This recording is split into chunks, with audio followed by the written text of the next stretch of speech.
Baru-baru ini saya didiagnosis terinfeksi hepatitis C. Saya telah melakukan berbagai tes darah dan USG khusus untuk melihat seberapa besar kerusakan yang ditimbulkan virus pada hati saya. Dokter mengatakan bahwa saya terinfeksi oleh hepatitis C genotip 1 dan virus telah mengakibatkan parut yang parah pada hati. Tetapi jumlah virus dalam darah saya masih belum terlalu tinggi. Saya tahu bahwa hepatitis C dapat disembuhkan, jadi saya perlu belajar lebih banyak soal hal itu.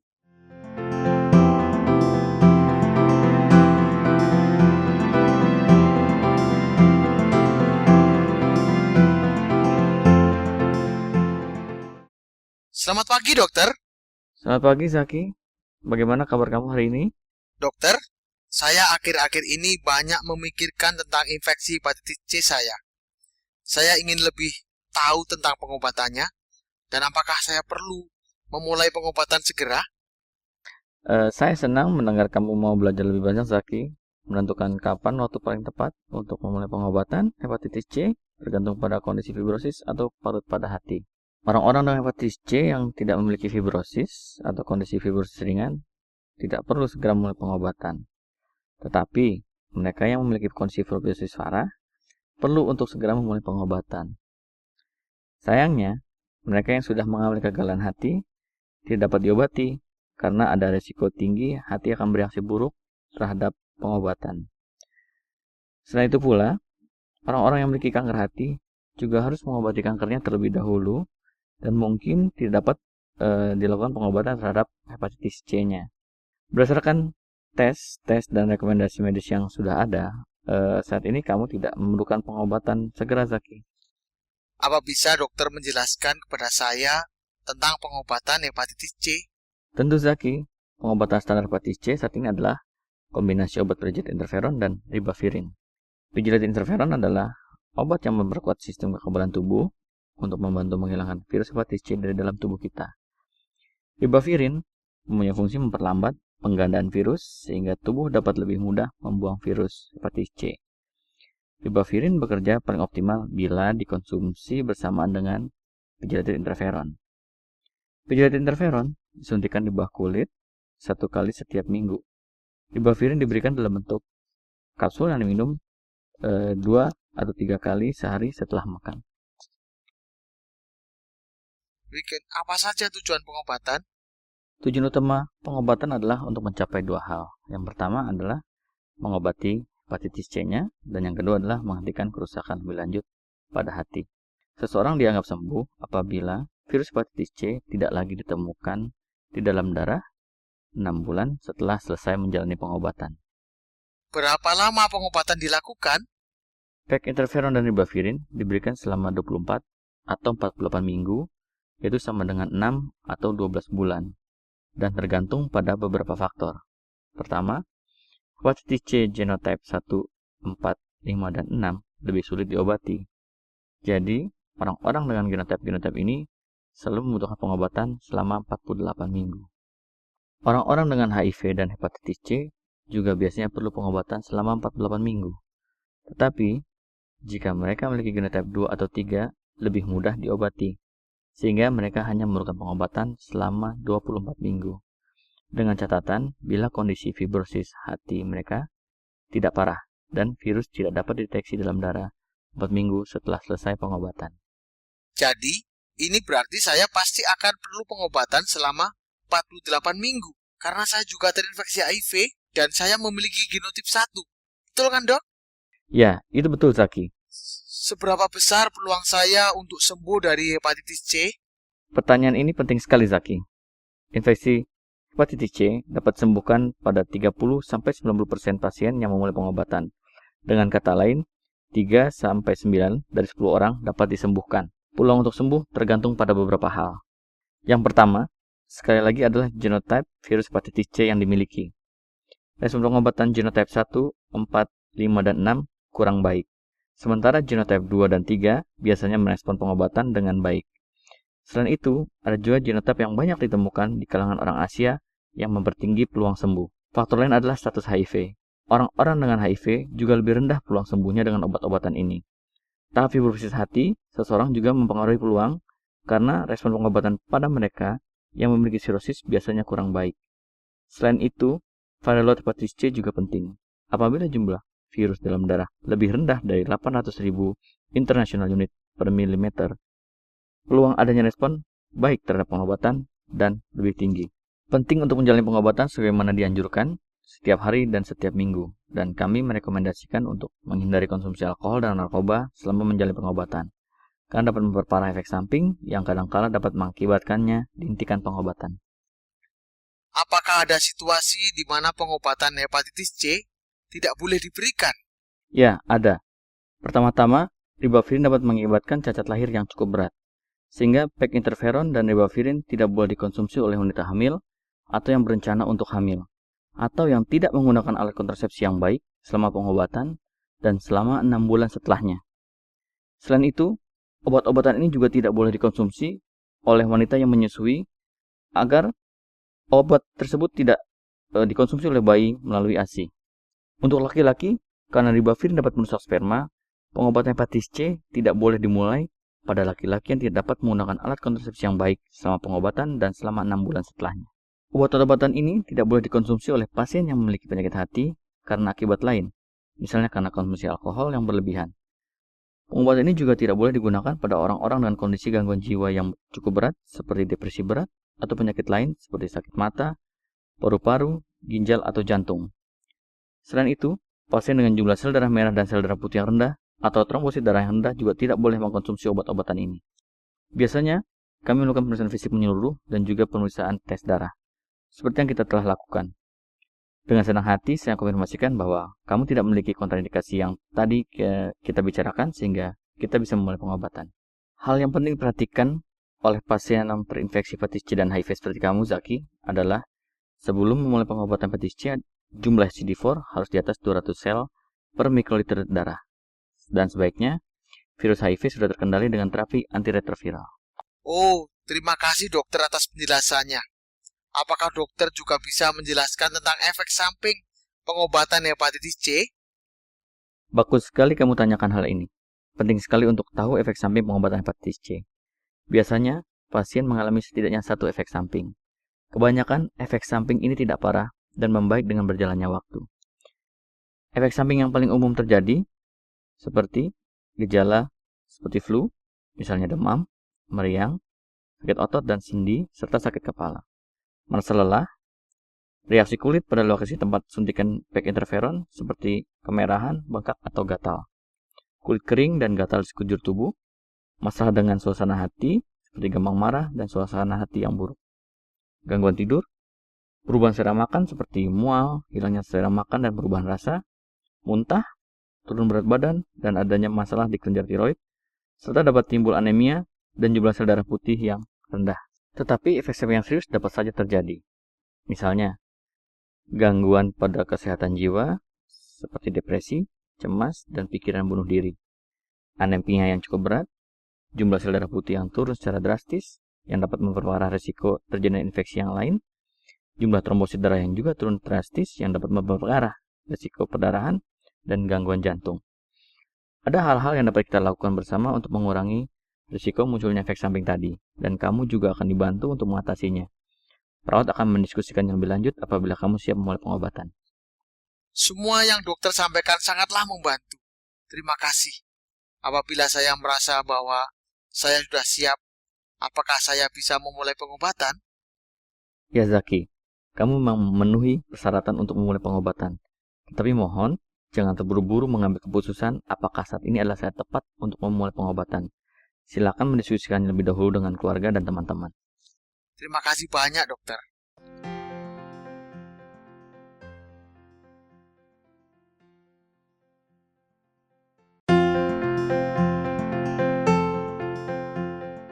Selamat pagi, Zaki. Saya senang kamu memutuskan untuk memulai pengobatan hepatitis C. Kami akan mencoba membantumu menjalani pengobatan ini. Dokter sudah menyampaikan tentang beberapa faktor yang mempengaruhi peluang kamu untuk sembuh. Selain faktor-faktor tersebut, satu lagi komponen yang juga penting adalah kepatuhan terhadap pengobatan hepatitis C. Sama seperti pengobatan HIV.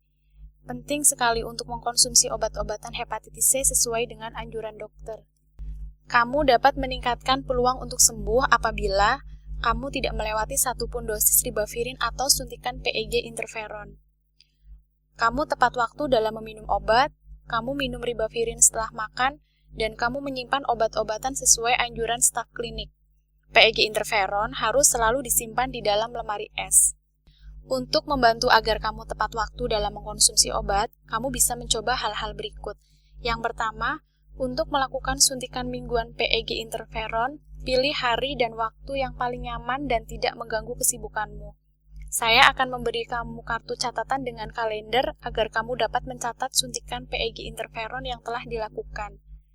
Kamu juga dapat memasang alarm di rumah atau handphone untuk membantu mengingatkan saat harus minum ribavirin 2 kali sehari dan melakukan suntikan PEG interferon setiap minggu.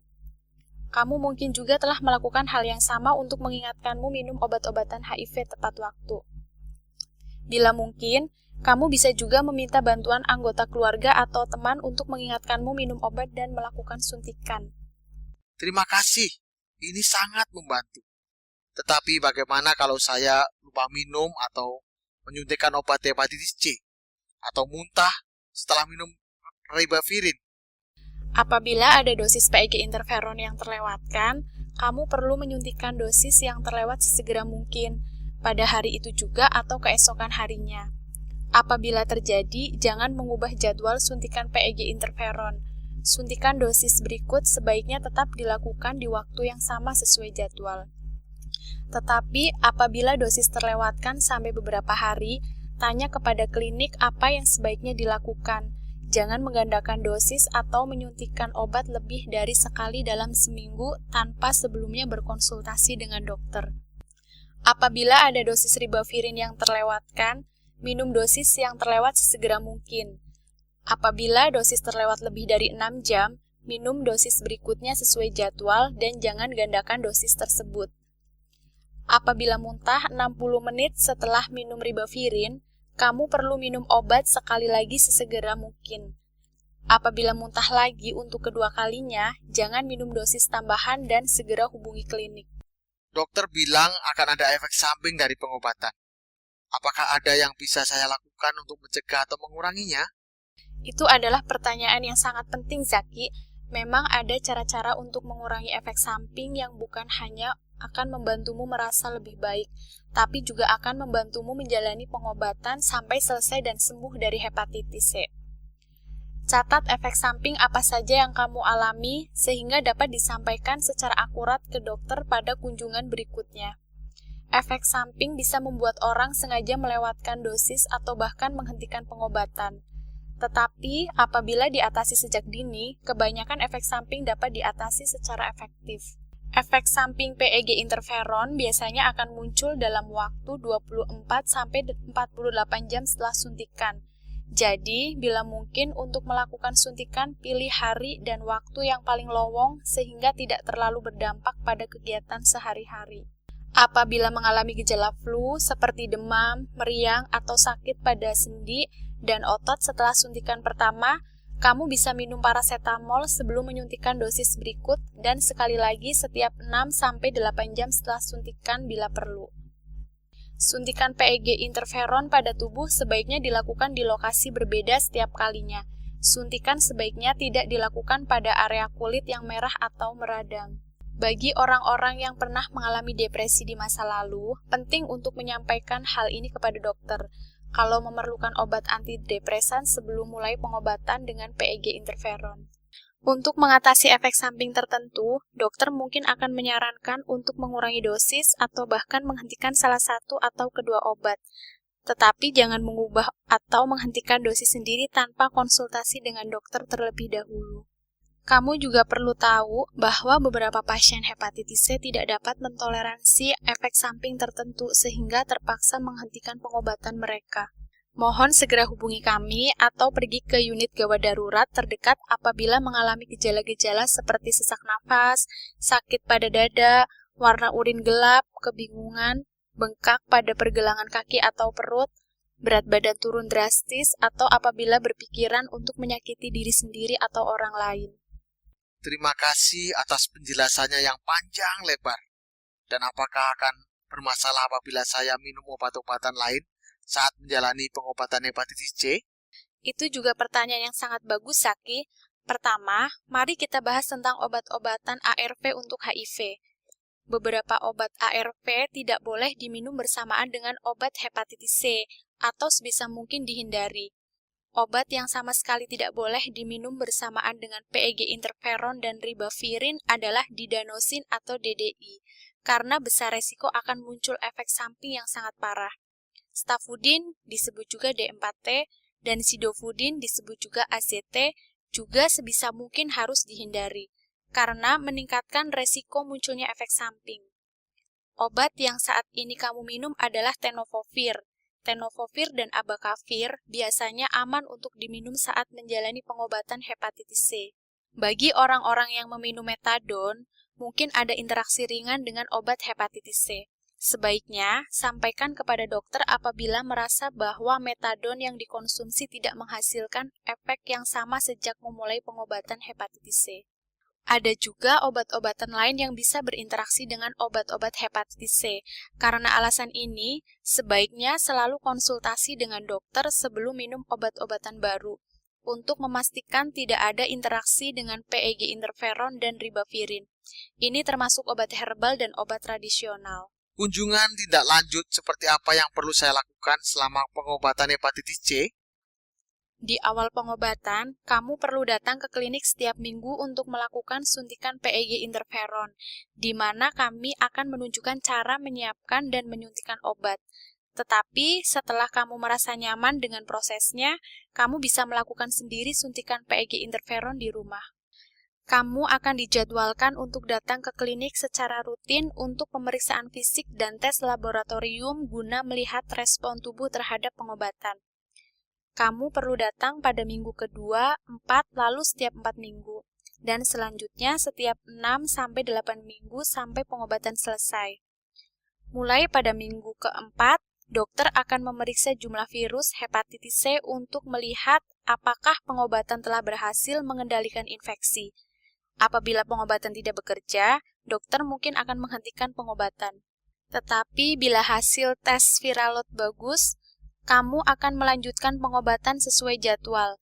6 bulan setelah selesai pengobatan, dokter akan kembali melakukan tes viral load untuk melihat apakah kamu telah sembuh dari infeksi hepatitis C. Penting sekali untuk datang ke klinik sesuai jadwal. Kamu juga bebas untuk membahas pertanyaan apapun dengan kami atau datang ke klinik meskipun tidak ada jadwal kunjungan.